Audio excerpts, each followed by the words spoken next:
Donc en fait, l'administrateur, il faut peut-être faire un petit peu d'histoire, c'est de revenir à la création des coopératives.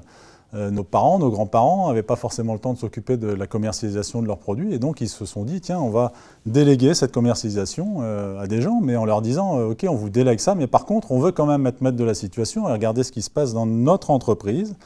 Ça veut dire qu'on va élire des gens qui vont surveiller des producteurs, hein, donc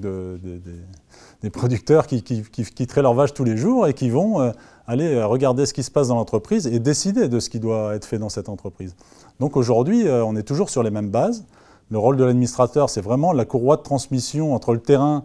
les producteurs qui sont tous également,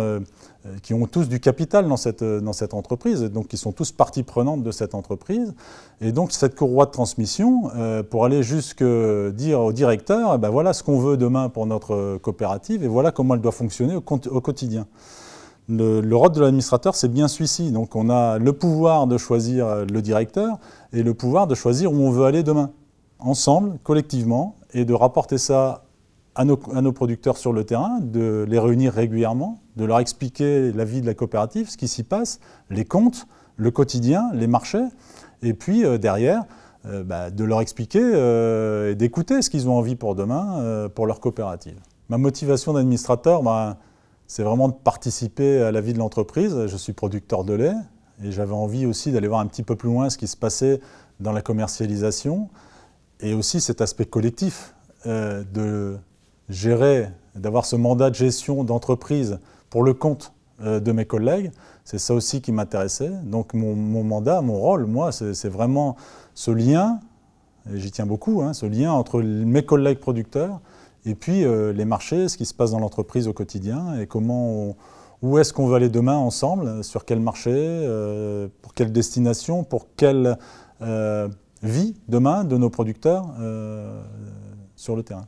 C'est un investissement important, notamment pour un membre du bureau comme moi, entre les réunions à Paris pour le bureau, les réunions dans les différentes filiales, et puis les réunions de terrain avec nos associés coopérateurs, etc. J'ai toujours tendance à dire que je passe à peu près au moins 3 jours par semaine pour la coopérative. Donc c'est beaucoup, mais ça m'en laisse quand même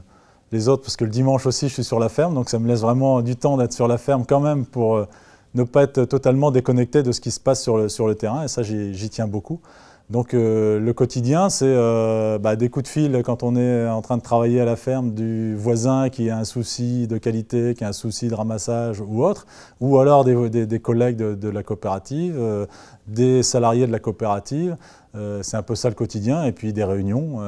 d'information, et puis aussi un peu de formation entre deux, parce que pour gérer une coopérative comme Sodial, il faut aussi avoir un peu de formation. La mission de la coopérative, c'est vraiment de valoriser durablement le lait de ses producteurs, donc collecter le lait dans les fermes et puis d'aller le vendre avec, entre deux, le maximum de valeur ajoutée pour pouvoir investir demain et pour pouvoir avoir un retour le plus important possible sur nos exploitations en termes de prix du lait notamment. Donc c'est vraiment ça le rôle de la coopérative aujourd'hui, c'est valoriser dans l'instant T, mais aussi durablement dans le temps. C'est-à-dire que demain, après-demain, on sera encore là pour ramasser le lait de nos adhérents.